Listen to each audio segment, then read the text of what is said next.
Welcome to the Integrate This EdTech podcast. Today, Jeremy and I are going to be covering some special education tools or features coming off of our interview with Cassandra Goman that we had on our last episode. And this week, we're going to cover 4 separate tools or concepts. And Jeremy's going to cover NotebookLM and really utilizing that system of bringing in documents and making them be basically NotebookLM reading the data that is available in those documents. I'll be taking us through Quizizz, which is a tool that we've covered before. And I'm going to look at the accommodations that are available in that tool. And then Jeremy's going to take us through some text-to-speech options in some of the other tools that we've covered, ChatGPT, Magic School, and Gemini. And then I'll be wrapping it up with Microsoft's immersive reader feature. So, yeah, great. Yeah, really exciting to have that talk with Cassandra, and really kind of gave us, I think, some ideas that we were able to kind of put into practice and to be able to use. And so I think, like David had said, we're going to start off with one that's maybe not necessarily like an accommodation for students, but it would definitely be one that I think special education teachers could really use to help them better analyze the data related to their students that they're servicing, right? And so I had an opportunity to give a presentation to a group of some low incidence special education people within our area just last week. And I presented to them this process of ways that they can use an effective way that they can take information that they have and use NotebookLM to help them do a lot of that data analysis for them about particular students. So before I begin and show you kind of my process here that I have, I want to make sure that you understand that you do not want to be adding any personally identifiable information about a student that you're working with into one of these AI chatbots or into these LLMs, the large language models, of which NotebookLM is one, right? But there are steps that you can do to make sure that that data is anonymized or removed before you add it into that particular program. And I should say there is really good privacy constraints within NotebookLM, and they don't use any data that's imported into that to train their models. It all comes from other areas. So with that said, let me just show you kind of the process here as I walk through it, and then maybe you can adapt it to fit your own individual and particular needs. So I'm just going to start here with a Google Doc because we're able to upload Google Docs directly into NotebookLM. And so I have on here a student's IEP, and this one is just called Student A. And if you had, for example, this IEP and it had a student's name in there, and even if you started with it as a PDF, you can bring that PDF into your Google Drive. And then from there, you can open it up as a Google Doc, right? And if it's in there as a Google Doc, one of the things that you're able to do is to use find and replace to be able to change all of the instances of that student's actual name and replace it with something else. All right, so here is the document that we have for student A.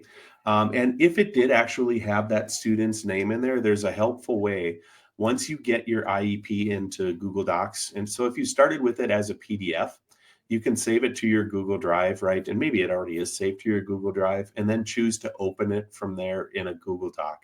And once I'm in that Google Doc, I'm going to use the find and replace feature to change all instances of that student's name to something more anonymous, like maybe student A or student B.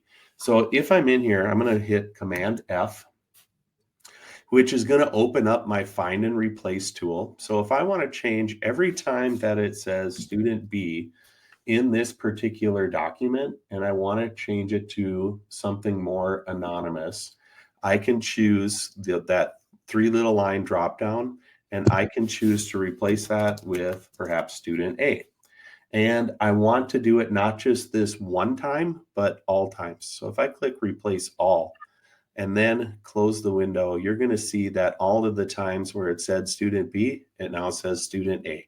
So a quick and easy way to be able to redact some of that personally identifiable information. Okay, then once I'm here, I've got their IEP. I just need this as a source, right?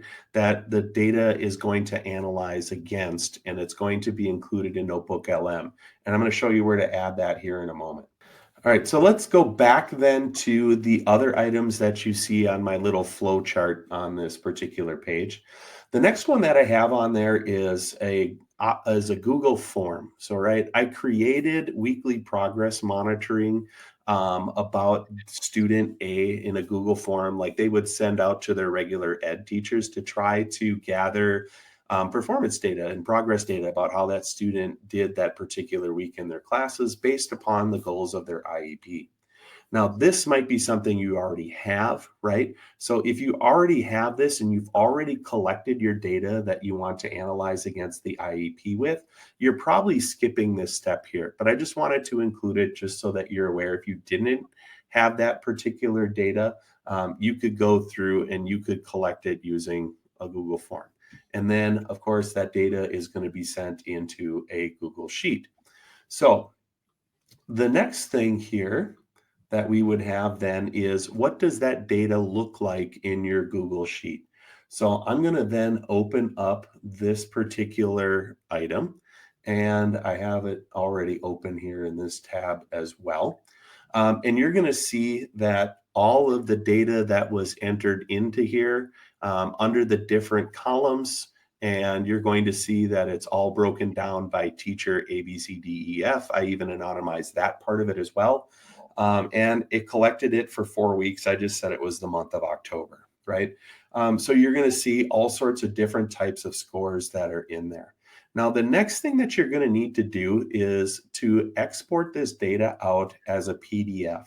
And that's simply because NotebookLM, as the way it is right now, won't accept a Google Sheet as a source, but it will take a PDF.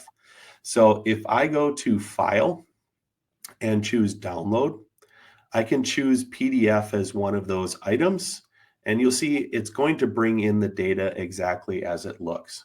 Now, one other thing here that I would note is if it did say the student's real name up here, before downloading it, I would simply just make sure that I changed their name out there as well, okay? And so I'll export that out. It's going to put it in my downloads folder. Then, according to the document here that we have, the next part that I want to do is to bring it into NotebookLM. So I'll go to my NotebookLM page and start with a brand new notebook if you would like. I've already created this notebook here, so instead of creating it new, I'm going to skip to here and just show you what I added. The next thing that you'll see on here then in the source area, I've added the student's IEP, and you could see that's been recreated down here. It is anonymized. I've added the questions that I used in the progress monitoring. I didn't add the Google form. I just copied and pasted the questions. So again, that when I'm analyzing the data here, the LM knows to pull that it's referencing these questions with those particular options of choices, right? And then the last thing that's on here that I uploaded, and you'll see it's as a PDF, are all of the scores. Now, I know it looks really funny because it's using its own type of coding to show exactly what it is, but all of the data for the week is there. It just doesn't look as pretty as the source that you had uploaded, but it's the same, trust me. So now, the neat thing that you can do once all of this is in here is that you can start interacting with that chat bot to help ask it questions based upon the content that's over there in those sources. So like it even gives you some suggestions. And this one actually happens to look really, really good.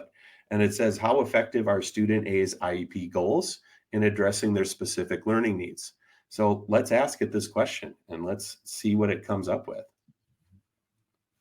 All right. So it gave me lots of great information here based upon the scores that were entered for that student. And it did a lot of that number crunching for me and related it back to me in ways that I can take that data now and maybe look at realigning the goals based upon some of their deficits and challenges.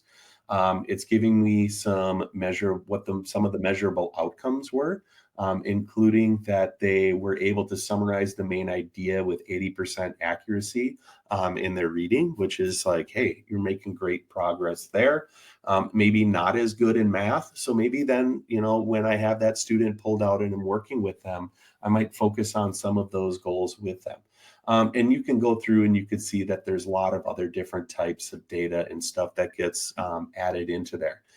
You can also add your own questions into there, like make recommendations for new goals and performance levels for November, right? And have it give you some suggestions of tweaks and things that you can make as you move forward. So here you go. It's giving some different goal adjustments or performance level adjustments to help ensure that that student is still making adequate progress towards the goals within their IEP. So this, is a strategy, and I think you could find ways to personalize it and make it work pretty effective for you. I should also point out here too, before leaving this page, because this is just a NotebookLM thing, that if you have something here and you want to be able to keep it, you need to save it as a note.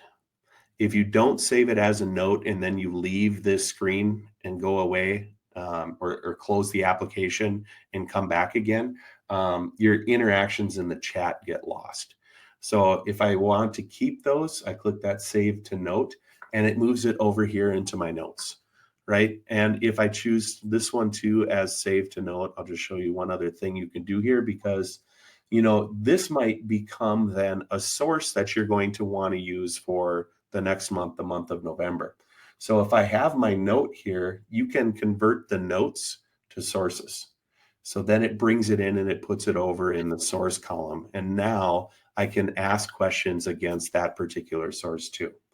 So I think a pretty, with a few steps, I get it.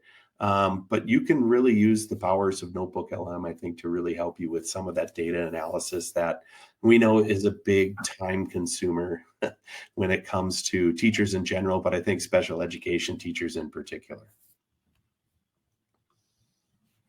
Yeah, that's really cool. I can see just with some of the SPED staff that I've worked with that they're probably going to come up with some really creative ways to use that, because they're so used to working with IEPs and 504 plans and all that type of stuff. So I think that it'd be really interesting to see how they perceive all this and different ways to use it, because I'm sure there's really creative ways that they're thinking about it that we don't even are familiar with, because we're not always in that field. We don't. Right.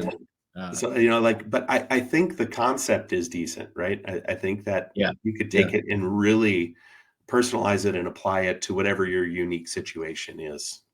Yep.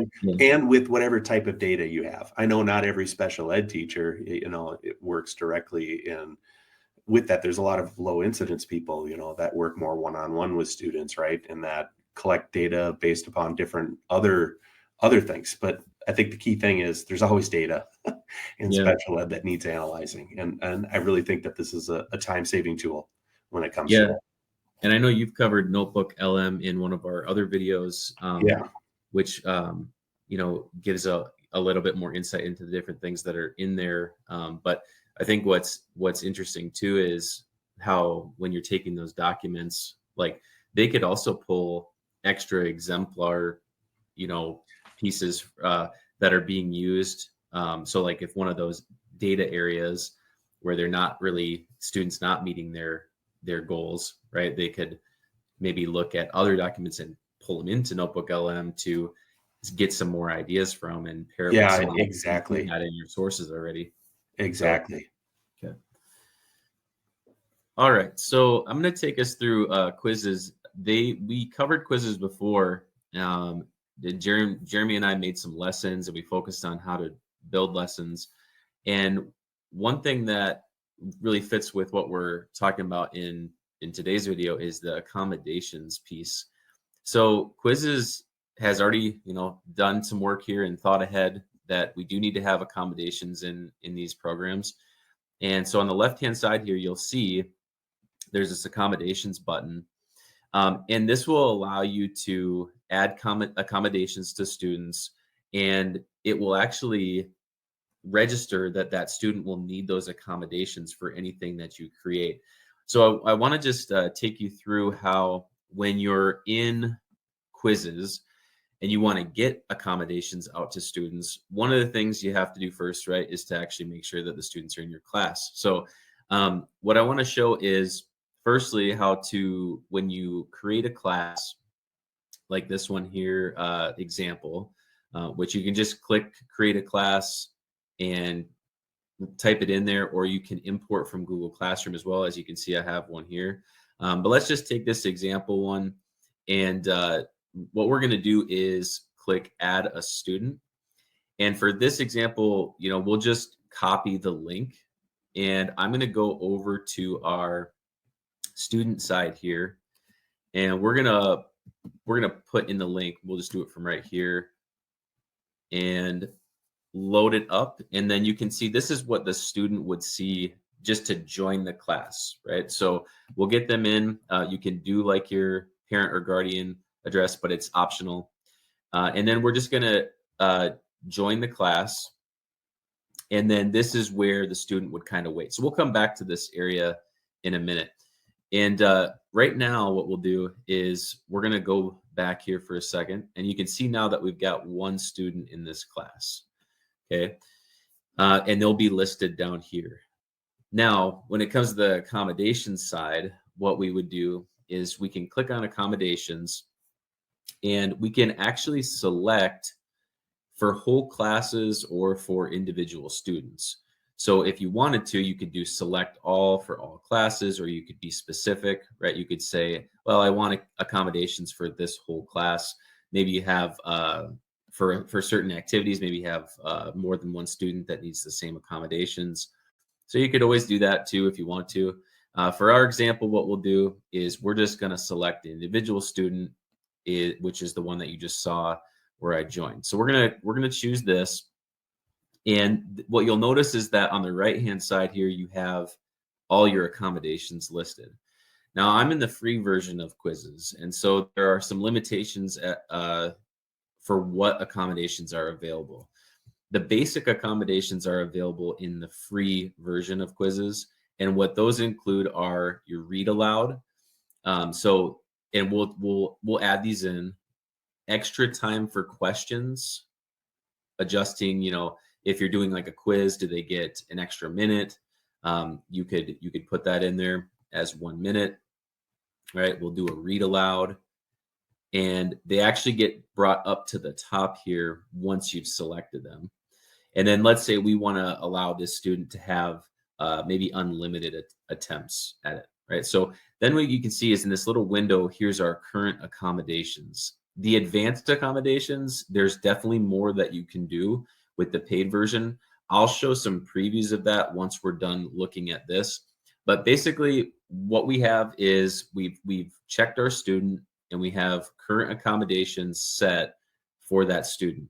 You could remove them by clicking here, or you could always modify them within this current accommodations section. So from here, right, then we kind of go back into our mode of assigning lessons or quizzes or whatever you want to do that's available in Quizizz, and get it out to the students. So what we could do is go over to our library, go into the editing phase of the assessment.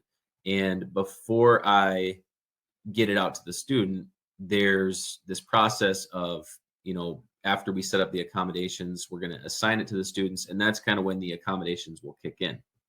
You can actually see over here on the left-hand side, there's a little toggle button here where you can turn them on or off. So those predetermined accommodations, like let's say for some reason they're not actually going to need the accommodations for something that you found in here, then you could always turn those off if you would like to.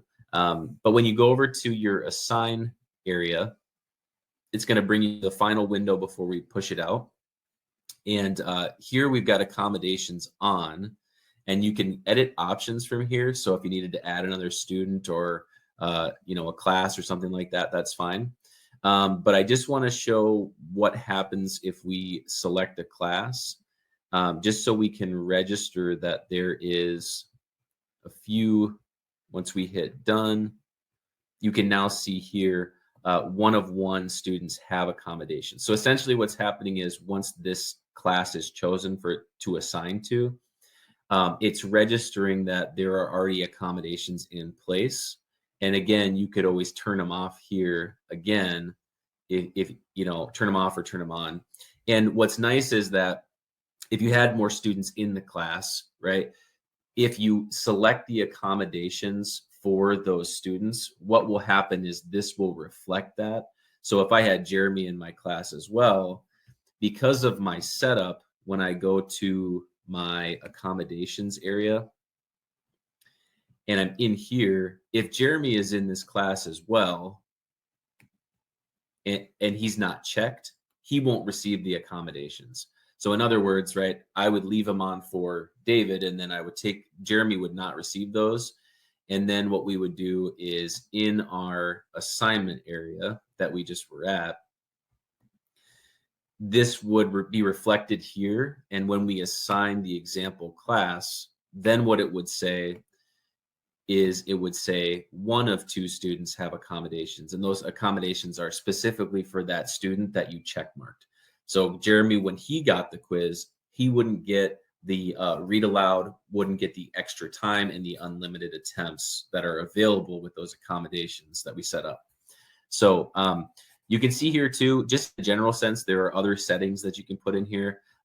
Once I do have the accommodations set down here, you can see 1 student will get extra attempts, and then you can view the students and it'll show just if you want to double check which ones are there that are receiving the extra attempts. So again, if you change this, if I say 1 attempt, because of the accommodations, this student, right, will get extra attempts, unlimited. Okay, and you could set up various accommodations. So maybe you want to have 1 student that is only going to get 2 attempts, right?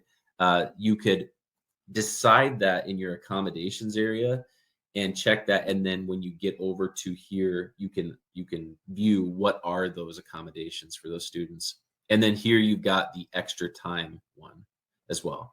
So with the accommodations that are set up, we're basically showing how many students have the accommodations for this assignment, how many, kind of almost like an inventory of each one and what they get to do. So participant attempts, extra time. And then once we assign it, then we actually can see the read aloud accommodation.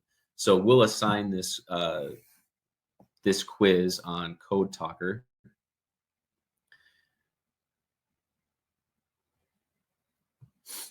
And then what we would do is we need to go back over to the student side, and you can see there's already a window that's popping up for the student to do. Now they could hit play now on their side. Let me just do it later for a second. And if I go to the home area as a student, it will actually show up right here, right? New game assigned, there's a little notification. So then if I want to do it from here too, I can go in. And then what I really like is once the student is actually in the area that they're going to be doing this assignment, you can see, right, before they enter the assignment, put your name in there. Don't click start just yet. They have the option to toggle on or off that read aloud accommodation. And then they can also adjust the speed of the read aloud. So let's say they want to have it read a little bit slower to them so they can process the question. Then they've got, the ability to adjust the read aloud. They have the unlimited attempts. They have the extra time for the questions as well. So maybe that's more fitting. For our sake, we're just going to leave it at normal so you can hear what it sounds like. But then when the student goes in and starts the quiz, It's going to bring them to one more window, just kind of with their power-ups area that, little interactive game type stuff that Quiz does. But then they're going to start the game, and then it'll just start reading the questions to them. Question: what made the Americans stop picking up leftover Japanese food and supplies? Option: the soldiers started getting better food. Option: the Japanese set bombs and traps by their materials and food. Option: the Japanese started to pick up and take all of their things. Option: the Americans got sick.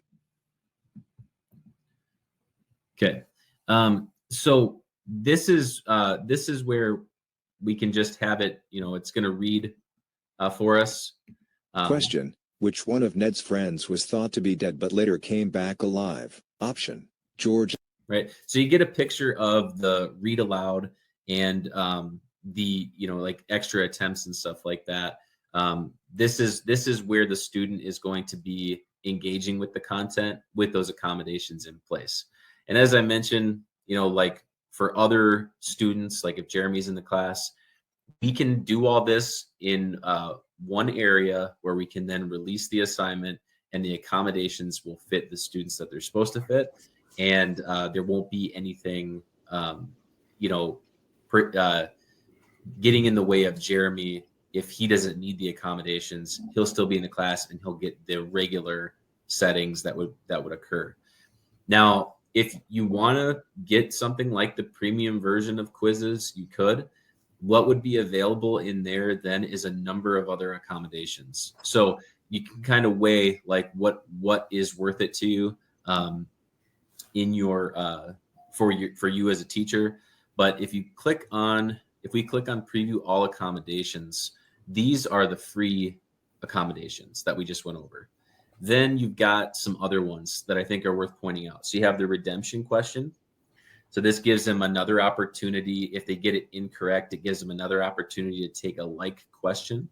You have the ability to reduce answer choices. So if you have where your students are, you can kind of see in this picture here where Jeremy would have 4 options, but what I've got is when I get to the question, it takes away 2 options, and then I'm left with 2 if I need that accommodation. Then you've got some other ones here. You have some math stuff, and there's a little tools area that will come up. You have your Desmos scientific calendar.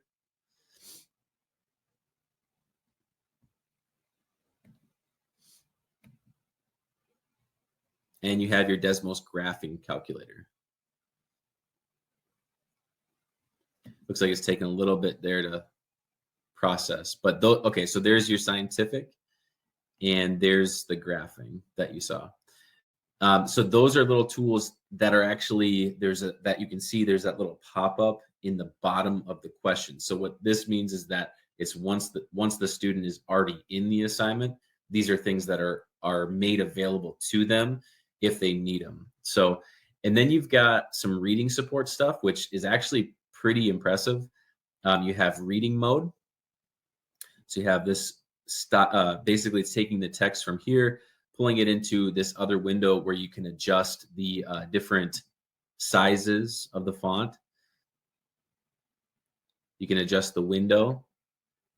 Then you've got notes to refer. Okay, so this is going to be adding in some different things that maybe make more sense of it. As you saw there, it could just be like more notes, or it could be visual representations.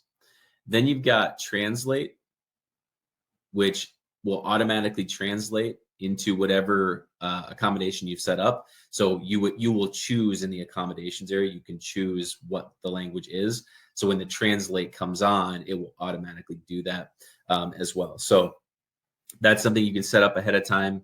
It'll be in there. You have the bilingual dictionary, which you see here, converting it over. So maybe they don't need the direct translation, but they're learning English, so they want to see what would be the equivalent of that in their language.